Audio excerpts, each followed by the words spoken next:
श्री गणेशाय नमः।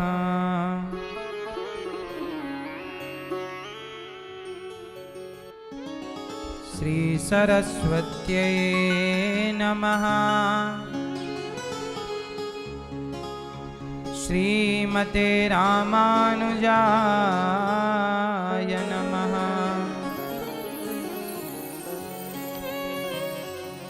नारायणं नमस्कृत्य नरं चैव नरोत्तमं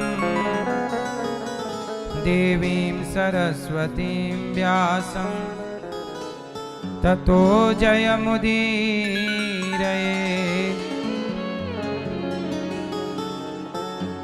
लक्ष्मीनाथ समारंभां नाट्यामुनमध्यमाम् अस्मदाचार्यपर्यन्तां वन्दे गुरु परम्पराम्। जय जय श्री राधा रमण, जय जय नवल किशोर, जय गोपी चित चोर प्रभु, जय जय माखन चोर। जय जय माखन चोर। राधा मेरी मात है, पिता मेरे घनश्याम, इन दोनों के चरणों में मेरा कोटि कोटि प्रणाम। मेरा कोटि कोटि प्रणाम। आए हो तो प्रेम से लो हरि का नाम, सब भक्तों को अनिरुद्ध की जय जय राधे श्याम। जय जय राधे श्याम, जय जय राधे श्याम, जय सीताराम। हो मीरा दीवानी हो गई रे, मीरा मस्तानी हो गई। जय हो।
संतों के संग बैठती और सत्संग करती, श्याम का रंग चढ़ता और जीवन को वो कृतार्थ करती।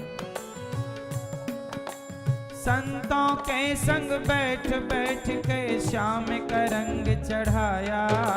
संतों के संग बैठ बैठ के श्याम का रंग चढ़ाया। खुद भी रंगी है श्याम के रंग में औरों को भी रंगाया। खुद भी रंगी है श्याम के रंग में औरों को भी रंगाया। वो प्रीतम की हो गई मीरा। हो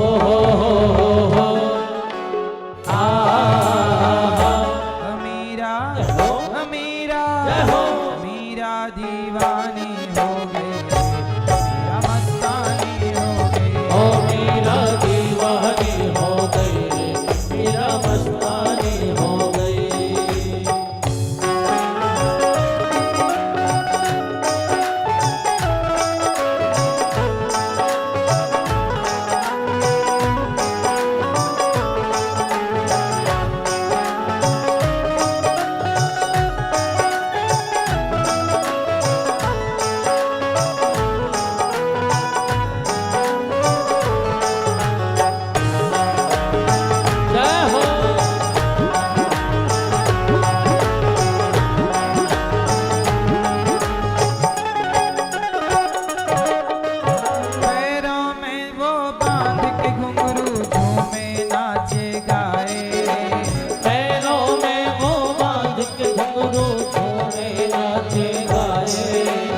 अपने प्यारे मोहन की छवि दिल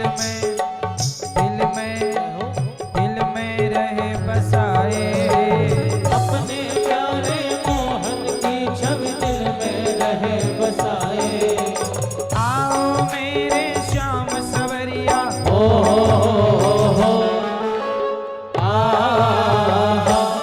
मीरा मीरा जय हो।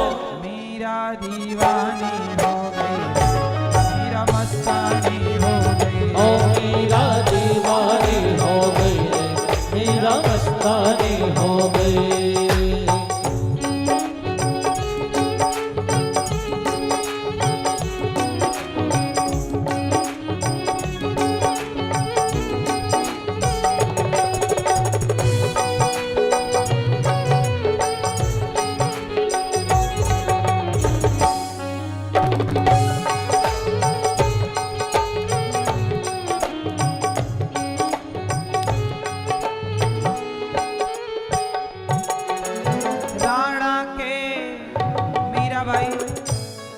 भगवान की खातिर कितना कष्ट उठाती है। राणा के रहते मीरा ने कितने कष्ट उठाए। राणा के रहते मीरा ने कितने कष्ट उठाए। सहे दुख लाखों ही उसने विष को कंठ लगाए। सहे दुख लाखों ही उसने विष को कंठ लगाए। विष भी हुआ है अमृत देखो।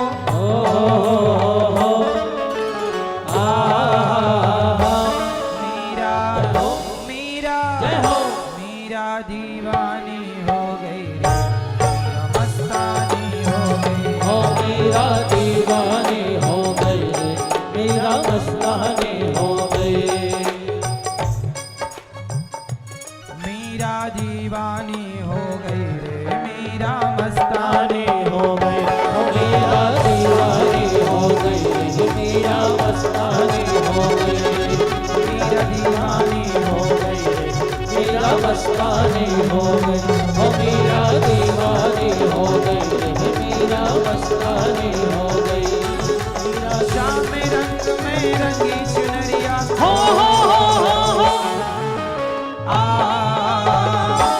मीरा मीरा जय हो। मीरा दीवानी हो गई रे, मीरा मस्तानी हो गई। ओ मीरा दीवानी हो गई, मीरा मस्तानी हो गई। ओ मीरा दीवानी हो गई, मीरा मस्तानी हो गई। ओ मीरा दीवानी हो गई, मीरा मस्तानी हो गई। ओ मीरा दीवानी हो गई, मीरा मस्तानी हो गई।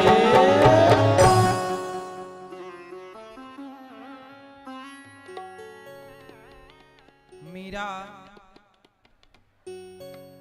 इस दुनिया से प्रीत तोड़ के गिरधर को अपनाया। मीरा ने क्या किया? इस दुनिया से क्या किया? प्रीत तोड़ दी। क्यों तोड़ दी? क्योंकि ये दुनिया प्रीत करने के योग्य है ही नहीं। ये दुनिया प्रीत करने के, प्रेम करने के योग्य, इसलिए इस दुनिया से प्रीत तोड़ के गिरधर को अपनाया। साथ सभी का छोड़ दिया और गिरधर गिरधर गाया। वो प्रीतम की हो गई मीरा, ओ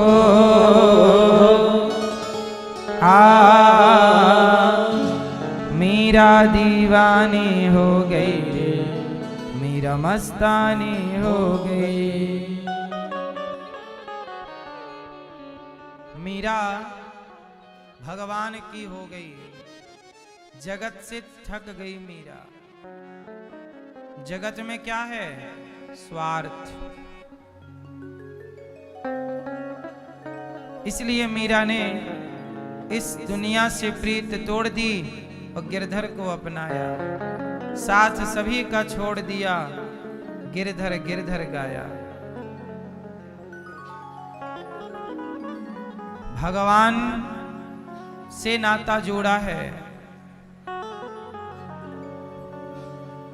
जगत से नाता तोड़ लिया मीरा ने। क्यों? क्योंकि संसार स्वार्थी बड़ा है। क्यों मेरी मां? जगत क्या है? एक भी रिश्ते आप ऐसे बताओ जिन रिश्तों में स्वार्थ ना हो। आपके पास हो कोई उदाहरण तो हमें दो। कौन सा रिश्ता ऐसा है जहां स्वार्थ ना हो? और कौन सा रिश्ता ऐसा है जहां स्वार्थ के कारण रिश्ते खराब ना हुए हों? रिश्ते खराब ही स्वार्थ के कारण होते हैं।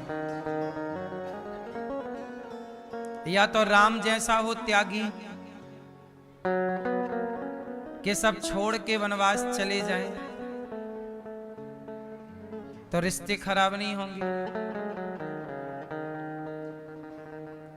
कैकई को चाहिए था अयोध्या, तो कैकई ने कहा कि राम तुम चले जाओ वनवास, जबकि राम राजा बनने वाले थे। धन दौलत की लड़ाइयां त्रेता में भी थी, हाँ या ना?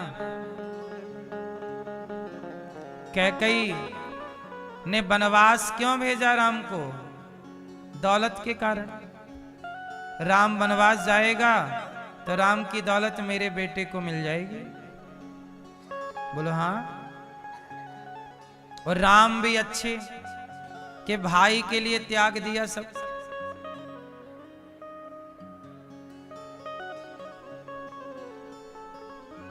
अब आज के युग में राम जैसे त्यागी लोग नहीं हैं। आज के युग में, द्वापर में पांडवों ने कौरवों से अपना हक मांग लिया, हमारा भी अधिकार दे दो, तो महाभारत हो गया। हमने एक दिन कहा था ना कि राम ने छोड़ दिया तो रामायण हो गई, और पांडवों ने मांग लिया तो महाभारत हो गया। कुल मिलाके महाभारत की जड़ क्या है?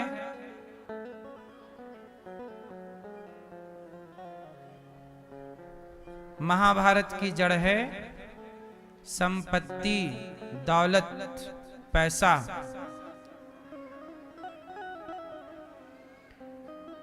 आज रिश्ते जितने बढ़िया ऊपर से दिखते हैं, इतने बढ़िया रिश्ते हैं नहीं। अच्छा, रिश्ते अच्छे हो सकते हैं, कब?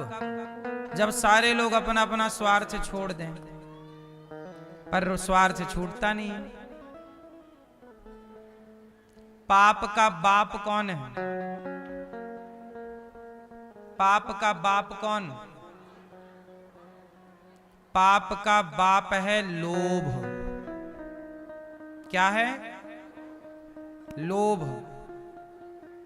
जहां ज्यादा लोभ होता है वहां पाप प्रवेश कर जाता है। इसलिए साधु संत इस जंजाल में पड़ना नहीं चाहते, इसलिए अकेले रहते हैं। क्योंकि आप लोग पढ़ के देख तो रहे हो कितना सुखी हो। भाई भाई लड़ रहा है पैसे के लिए, बोलो हाँ।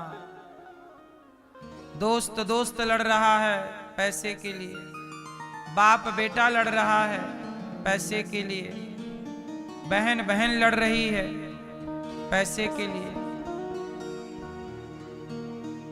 संसार में क्या नहीं देखने को मिल रहा है।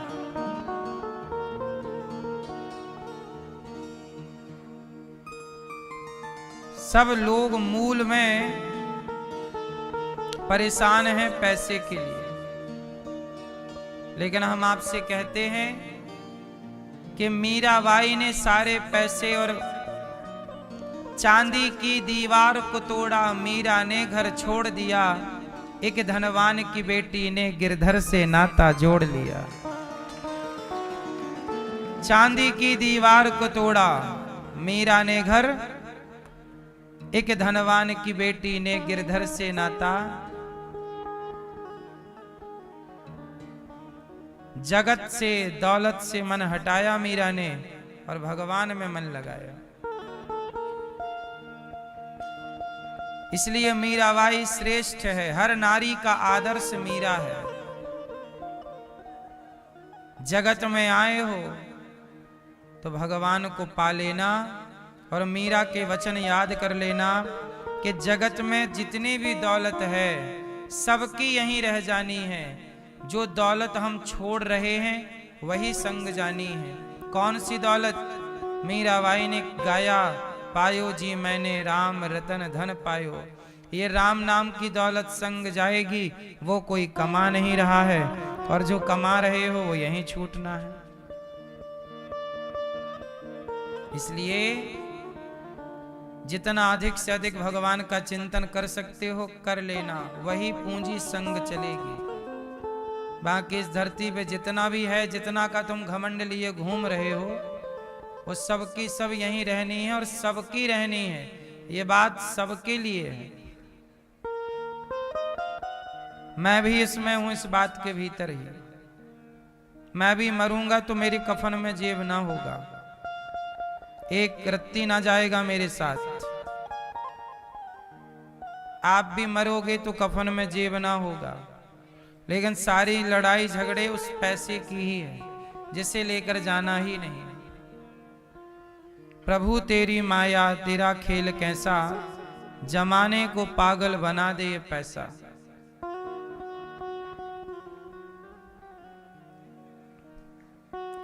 बताओ कितना घोर कलयुग आ गया। पैसे के लिए लोग रिश्ता तोड़ लेते हैं। हद होती है मूर्खता की। पैसा ही माई बाप बन गए। अब तो पैसे के आगे कुछ नहीं है। भाई भाई को पैसे के लिए मार डालता है, गोली मार देता है।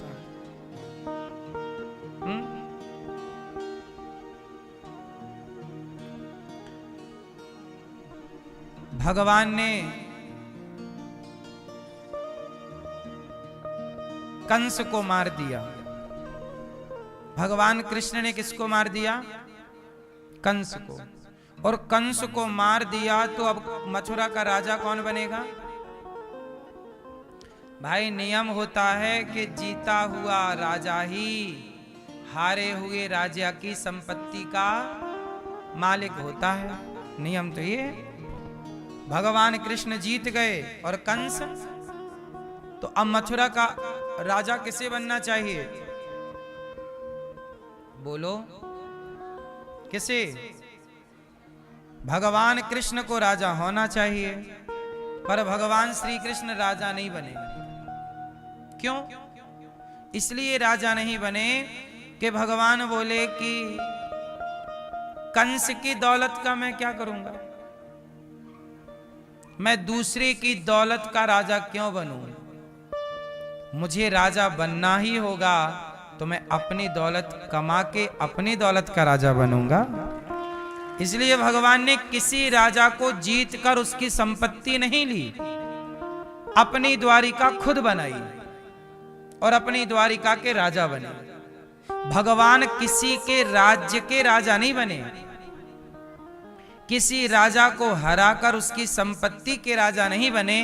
स्वतंत्र राजा हैं कृष्ण, अपनी नगरी बसाते हैं, बनाते हैं, दौलत इकट्ठी मेहनत से करते हैं और राजा बन जाते हैं। वो किसी के टुकड़ों पे पलने वाली बात नहीं है। कंस को मार करके कंस के पिता उग्रसेन को मथुरा का राजा बना दिया। भगवान अर्थशास्त्री हैं। भगवान कहते हैं कि अर्थनीति कैसी होनी चाहिए। आज लोगों की अर्थनीति, आपको अर्थनीति का ज्ञान ही नहीं है। हमारे यहां 4 शिक्षाएं हैं ना, धर्म अर्थ काम मोक्ष। हमारी मैया श्रीमती शकुंतला मैया जी ये धर्म की शिक्षा पा रही हैं। यहाँ पे आई, सबको लाई, खुद भी धर्म से जुड़ रही हैं, खुद भी भगवान से जुड़ रही, और पूरे परिवार को फोन लगा लगा के बुलाया, आओ तुम भी वृंदावन चलो, तुम भी चलो, आओ तुम भी कथा सुनो। सबको मैया ने, शकुंतला मैया ने सबको जोड़ दिया।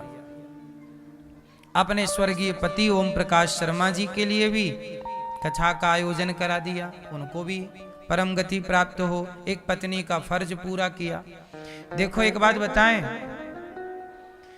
पति का फर्ज पत्नी का फर्ज पति पूरा कर लिया करो, और पति का फर्ज पत्नी पूरा कर लिया करे।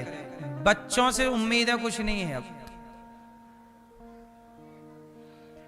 होंगे कोई बच्चे जो अपने माँ बाप के लिए कर्तव्य करते होंगे, कुछ बच्चे, लेकिन आजकल तो माँ बाप का कर्तव्य बच्चे 95% बच्चे तो कर्तव्य पूरा नहीं करते।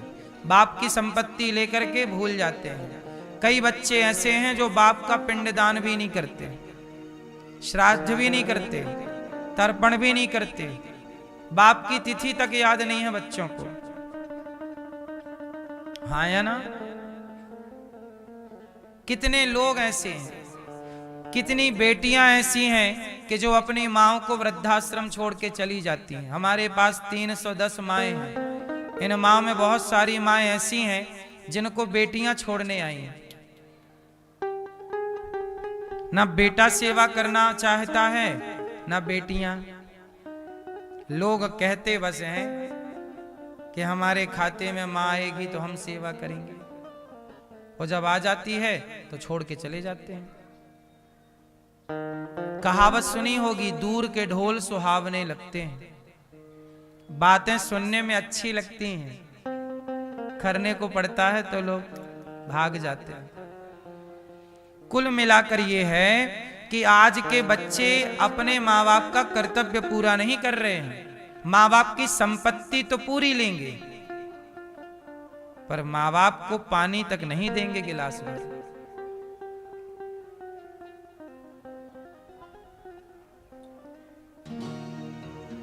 इसलिए हम आपसे कहते हैं कि इसलिए हम कहते हैं अपनी 13वीं करके मरो।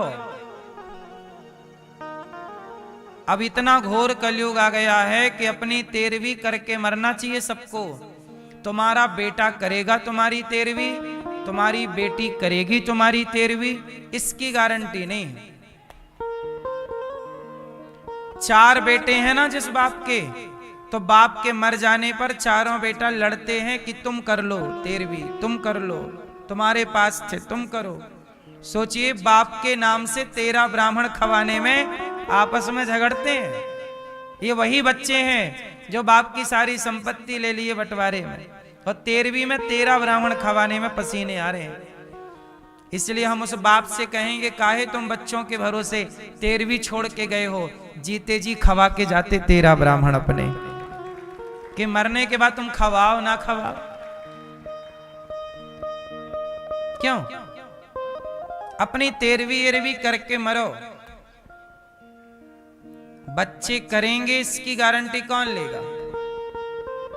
कोरोना जैसी परिस्थिति में मर गए तो 13वीं भी नहीं होगी। कोरोना में कहां किसकी 13वीं हुई बताओ? अमीर से अमीर मरे, 13वीं ना हो पाई कोरोना काल में। और तो और राख को गंगा नसीब ना हो पाई कोरोना काल में। तो समय कब आ जाए, कैसा आ जाए, कैसा बदल जाए, मरने के बाद की कोई संभावना नहीं है। जो संभावनाएं हैं जीते जी संभावनाएं हैं, अच्छे काम कर लो। मरने के बाद की क्या संभावना है? मैं मरने के बाद गंगा मेरी राख गंगा में जाए, इसकी कोई संभावना नहीं। मैं जीते जी गंगा नहा लूं, मैं जीते जी दान पुण्य कर लूं, मैं जीते जी भला कर लूं। मरने के बाद मेरी अपनी कोई संभावना नहीं, आपकी भी कोई संभावना नहीं है। क्या होगा आपके साथ? कहां मरोगे? किस परिस्थिति में मरोगे? अहमदाबाद में प्लेन हादसा हुआ, मरने वालों की पहचान तक ना हो पाई 3 दिन तक। बोलो हाँ। मरने वाले की पहचान ना हो पाई कि ये मेरा भाई है कि पिता है कि मां है। तो मरने के बाद किसकी क्या परिस्थिति बनती है, ये कोई तुम जानते थोड़ी हो कि मैं जानता हूं। पहचान भी पाएंगे लोग आपको मरने के बाद, ये भी तो गारंटी नहीं है। कहां पहचान पाए? उनके अपने खड़े थे, इतने सारे पुतलों में पहचानो कि तुम्हारा वाला कौन सा। इसलिए मरने के बाद कोई संभावना नहीं, सारी संभावनाएं जीते जी हैं। अच्छे कार्य हम सबको जीते जी करना चाहिए, भले काम सबको जीते जी करना चाहिए। 13वीं कर लो जीते जी, गौदान कर लो जीते जी, किसी भूखे को खिला पिला दो जीते जी। मर जाने के बाद पिंडदान तुम्हारा होगा, गारंटी ले सकते हो। तर्पण तुम्हारा होगा। इतने ईमानदार बच्चे अब कहां रहे कि मरे बाप को पानी देंगे। जीते जी बाप को पानी मिल नहीं रहा है, मरने के बाद कौन दे रहा है?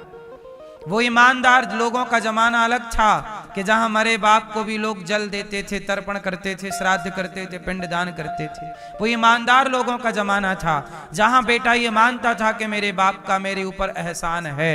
आज का बेटा कहां उपकार मानता है बाप का? आजकल तो बेटा कहता है तुमने हमारे लिए किया ही क्या है।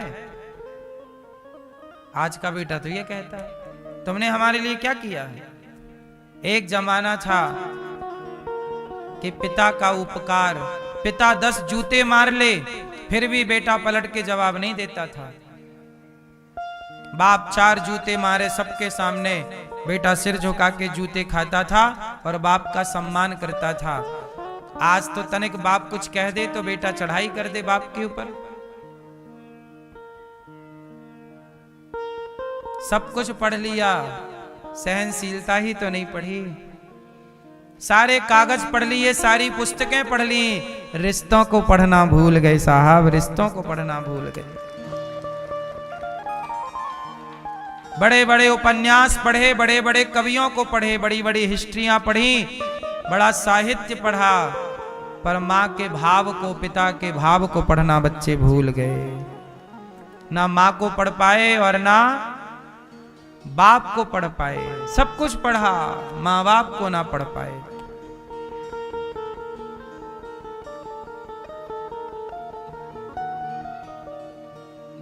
अब हम लोग जिस जमाने में रह रहे हैं ये बेईमान जमाना है।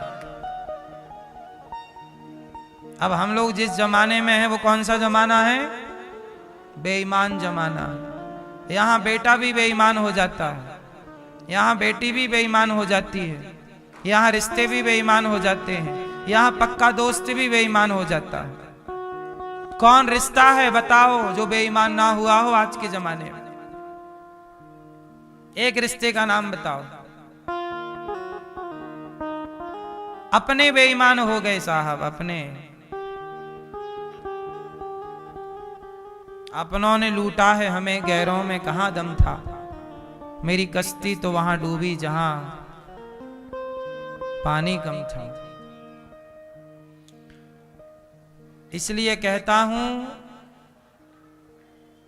इस कलिकाल में केवल स्वार्थ की दुर्गंध है, नाला नाली में इतनी दुर्गंध नहीं है साहब। नाला नाली के पास तो फिर भी आदमी बैठ सकता है, नाला नाली में इतनी दुर्गंध नहीं है जितनी दुर्गंध लोगों के विचारों में है। हाँ या ना? इतने गलत विचार वाले लोग हैं। बहन को बहन नहीं समझ रहे हैं, बेटी को बेटी नहीं समझ रहे हैं, मां को मां नहीं समझ रहे हैं। छोटी छोटी 5-5 साल की बेटियों के संग बलात्कार हो रहा है। आज के 50 साल पहले किसी ने सुना होगा कि 5 साल की बच्ची के संग बलात्कार हुआ? आज के 100 साल पहले आपके पूर्वजों ने कभी सुना होगा कि 5 साल की लड़की के संग बलात्कार हुआ? बताइए। आज के 21वीं सदी में विकसित भारत में क्या यह भी विकास नहीं हो रहा है? नाला और नाले में इतनी दुर्गंध होगी जितनी ये विचारों की दुर्गंधता है? बताइए, क्या नाला नाली में इतनी दुर्गंध है? नहीं है। व्यक्ति विचारों से बड़ा और विचारों से छोटा होता है। किससे कहें, क्या शिकायत करें किससे? पहले के घर कच्चे थे साहब, रिश्ते बड़े पक्के थे। अब घर सबके पक्के हैं पर अंदर से रिश्ते सबके खोखले हैं। पहले लोग कच्चे घरों में रहते थे पर रिश्ते बड़े पक्के थे। पहले रिश्तों की कदर थी, पैसे की कदर नहीं थी। आज पैसे की कदर है, रिश्तों की कोई कदर। पहले बड़ों का सम्मान था, आज पैसे का सम्मान है। आने वाले और समय में ये दुनिया रहने लायक ना होगी। आने वाले टाइम में आज तो चलो लोग बकरा खाते हैं। आज के लोग क्या खाते हैं? बकरा। आज के लोग मुर्गा खाते हैं, मछली खाते हैं। देख लेना आने वाले 20, 25, 50 सालों में इंसान इंसान को ना खाने लग जाए तो कह देना। हाँ या ना? बकरा खा रहे हैं, मुर्गा खा रहे हैं। आने वाले टाइम में होटलों में मिला करेगा। भाई चलो उस होटल में चलो, वहां पुरुषों का मांस मिलता है, वहां स्त्रियों का मांस मिलता है और लोग जाएंगे।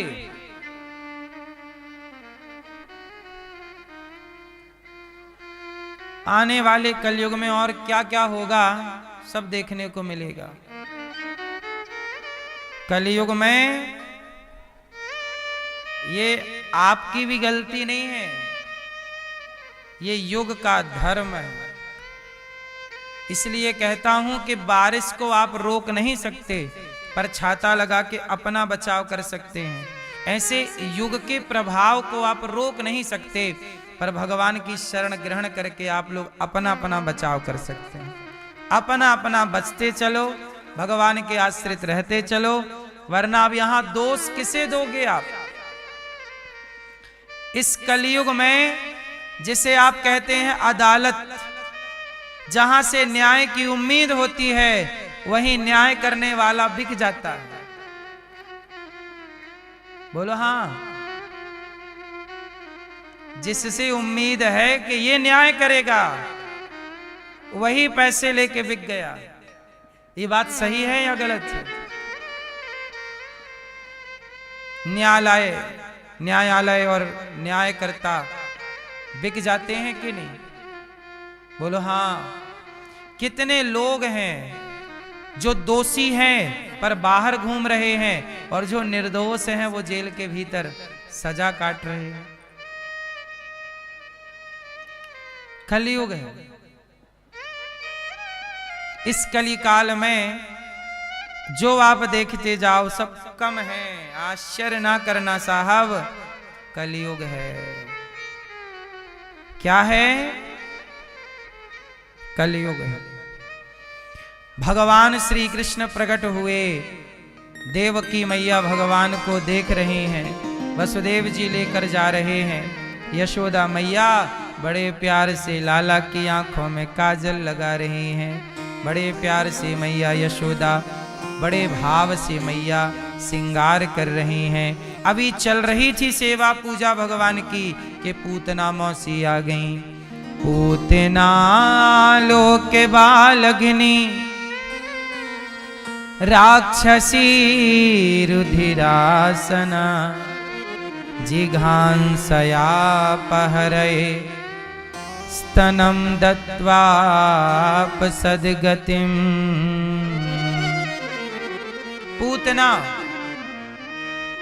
पूतना छोटे छोटे बच्चों को मारती और खून पी जाती।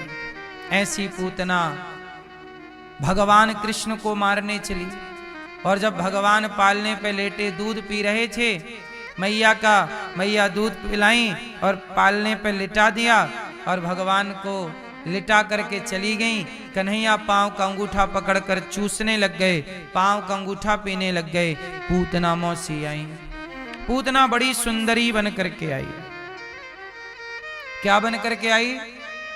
बड़ी सुंदर। भगवान ने पूतना को देखा और नेत्र बंद कर लिए। देखा ही नहीं पूतना को, आंखें बंद कर ली। भगवान कहते हैं कि पूतना देखने योग्य नहीं है, जबकि बड़ी सुंदर है। इतनी सुंदर है कि जो देखता देखता जा टुकुर टुकुर। इतनी सुंदर बनकर आई कि साक्षात लक्ष्मी जी। रूप रंग में कोई कमी नहीं। पूतना इतनी सुंदर, पर भगवान बोले कि ये देखने योग्य नहीं है, इसलिए मैंने आंखें बंद कर ली। भगवान ने आंखें क्यों बंद कर ली?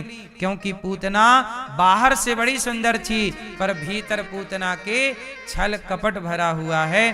भगवान के लिए, बच्चों के लिए। अभी 5-6 दिन के हैं कन्हैया, और 6 दिन के कन्हैया को जहर पिलाने आ गए। क्या बिगाड़ा था कन्हैया ने तेरा? कुछ नहीं, आगे। भगवान कहते हैं जो बाहर से बड़े सुंदर हैं पर भीतर से छल कपट भरा है, ऐसों को मैं तो कभी देखता भी नहीं हूं। भगवान ने नेत्र बंद कर लिए। मैं नहीं देखूंगा, मैं उन्हें देखता हूं जिनके मन में निर्मलता होती है। क्या होती है? क्या होती है? निर्मलता। निर्मल मन जन सो मोहि पावा, मोहि कपट छल छिद्र न भावा। भगवान को कौन लोग अच्छे लगते हैं? जिनके अंदर कोई छल कपट नहीं,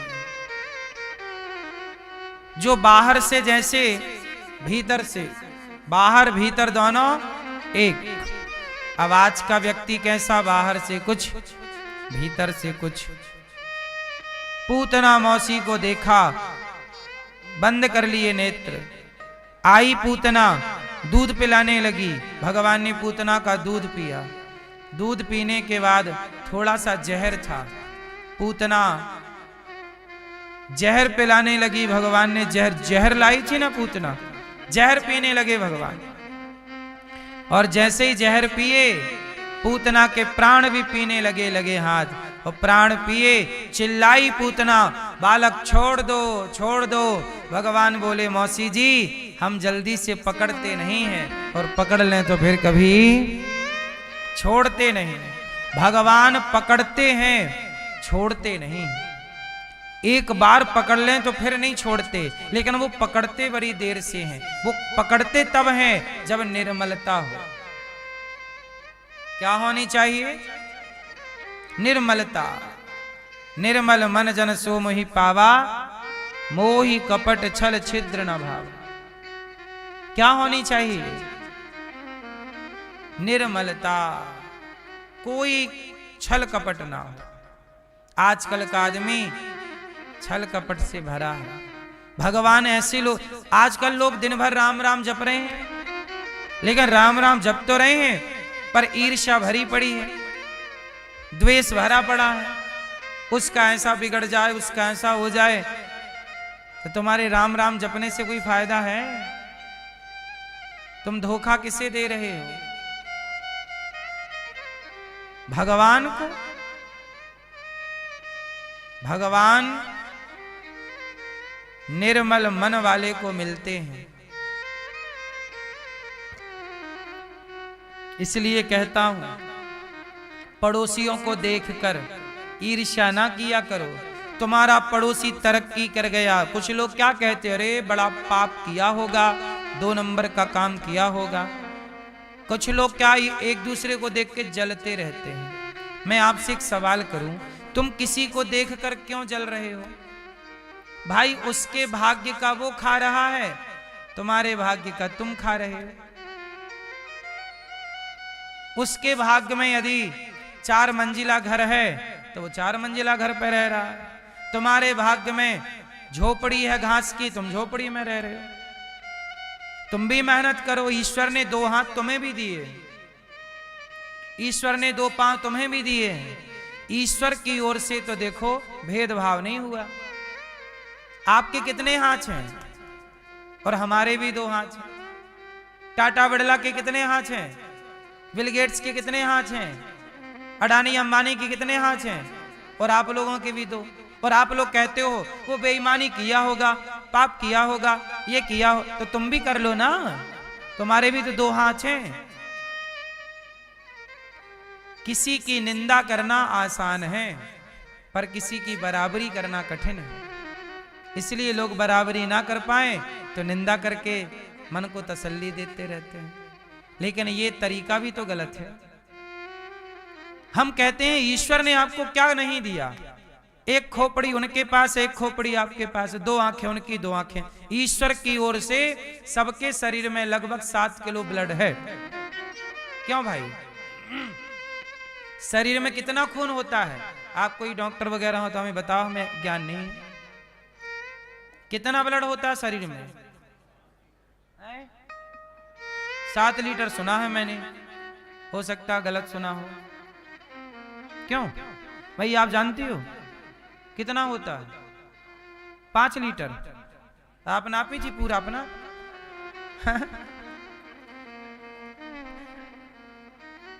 मैया ने पूरा निकाल के नापा, फिर भर लिया। 5 लीटर निकला था मैया का।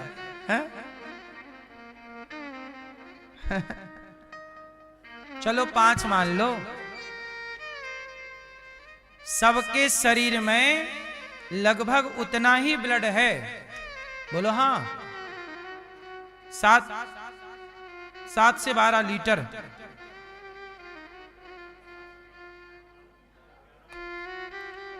अब आप ये समझो, सबके हाथ 2, सबके पांव 2, सबके शरीर में खून लाल, सबका दिल। ईश्वर की रचना में कोई अंतर हो तो बताओ। सबके शरीर में हड्डियां भी 206। क्यों 206 ही होती हैं? सबकी हड्डियां 206, एक ज्यादा नहीं किसी की। भैया आपकी ज्यादा है? प्रॉपर है। ईश्वर ने अपनी रचना में कोई भेद, सबके लिए एक सा पानी, एक सा भोजन, एक सी हवा। जो ऑक्सीजन आप ले रहे हैं वही ऑक्सीजन हम ले रहे हैं। बोलो हाँ। ईश्वर की ओर से कोई भेदभाव नहीं। सबके लिए सूर्य है एक, सबके लिए चंद्रमा है एक। बोलो हाँ। सबके लिए पानी, सबके लिए भोजन की व्यवस्था एक। सबके लिए सवेरा होता है, सबके लिए दोपहर। सर्दी आई तो सबके लिए, गर्मी आई तो, बारिश आई तो। ईश्वर की ओर से रत्ती भर किसी के प्रति भेद हो तो आप बताइए। ईश्वर ने सबको बुद्धि भी एक सी दी है। बोलो हाँ। सारे लोग एक सी बुद्धि के हैं। आपकी भी तो बुद्धि चलती है, फर्क इतना है कि आपने अपनी बुद्धि को लड़ाई झगड़े में लगाया है। बुद्धि तो हमारी भी चलती है, पर हमने अपनी बुद्धि को समाज की सेवा में लगा रखा है। बुद्धि सबके पास है। अरे बुद्धि तो उन लोगों के पास भी है जो बैंक से पैसा लूट लेते हैं। जरा ओटीपी बताना, आपने जरा ओटीपी बताया और पूरा बैंक खाली। अब बताइए वो कितने माइंडेड लोग हैं जो एक तनिक से ओटीपी से सब निकाल लेते हैं। हमें तो ओटीपी आपका मिल भी जाए तो हमसे कुछ ना निकले। बोलो हाँ। आपसे हमसे ज्यादा बुद्धिमान वो लोग हैं जो साइबर क्राइम करते हैं। बोलो हाँ। बैंक लूट लेते हैं, बैंक को हैक कर लेते हैं, बिना कहीं गए घर बैठे बैठे वो बैंक लूट ली। अब बताओ वो कितना बुद्धिमान होगा। बोलो हाँ। लेकिन वो अपनी बुद्धि कहां लगा रहा है? लूट में। उतनी बुद्धि वो समाज की सेवा, समाज के उत्थान में लगाता तो उसकी जय जयकार होती।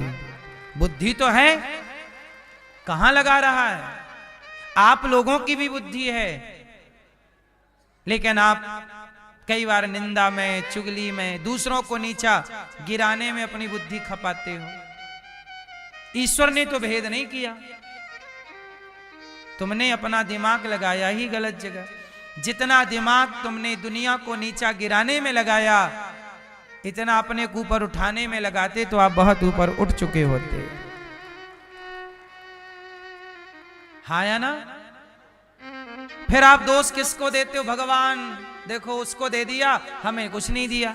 नहीं, ईश्वर ने तो सबको तौल कर दे दिया है। किसी को कौड़ी कम नहीं देता, किसी को दमड़ी ज्यादा। समझदार तो चुप रह जाता, मूर्ख शोर मचाता। मेरे मालिक की दुकान में सब लोगों का खाता।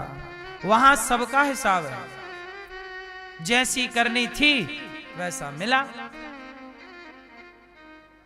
पेड़ बोए बबूल का तो आम कहां से आए? जो बोया है वही ना काटोगे। इसलिए मेरी मां, अपनी बुद्धि को समाज की सेवा में लगाओ। पूतना मौसी आई, उसका मन बड़ा गंदा था, इसलिए कहता हूं अपने मन को छल कपट में ना लगाओ। छल कपट करके क्या भगवान आंखें मूंद लेंगे तुम्हें देखकर? निर्मल बनो। निर्मल, निर्मल मन वाला कौन है? अब सोचिए,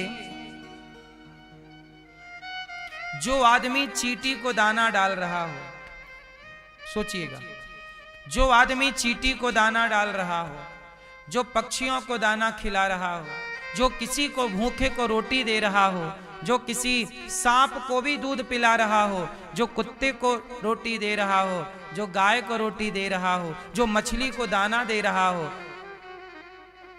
क्या इससे उम्मीद है कि ये कोई धोखा देगा, छल करेगा, कपट करेगा? आपका ये व्यवहार बताता है कि आप निर्मल हैं। आपके अंदर चींटी के लिए भी दया है। आप मछली के बारे में भी सोचते हैं, तो जब आप कुत्ता बिल्ली के बारे में सोच रहे हैं तो आपका इंसानों के प्रति भाव कितना अच्छा होना चाहिए, कितना निर्मल होना चाहिए। लेकिन आज का व्यक्ति कुत्ते को रोटी देगा और उसी कुत्ते को कह देगा जाओ से काट लो।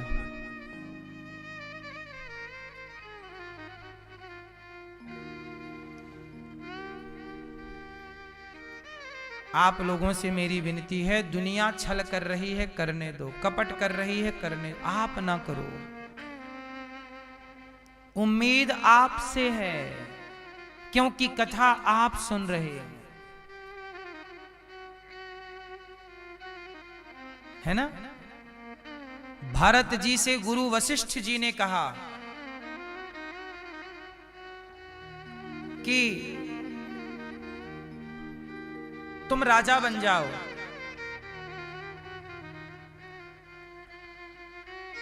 भरत जी ने कहा गुरुदेव यदि मैं राजा बन गया तो ये पृथ्वी रसातल में चली जाएगी। वशिष्ठ जी ने कहा क्या बात करते हो, रावण जैसे लोग यहाँ राजा बन के रहे।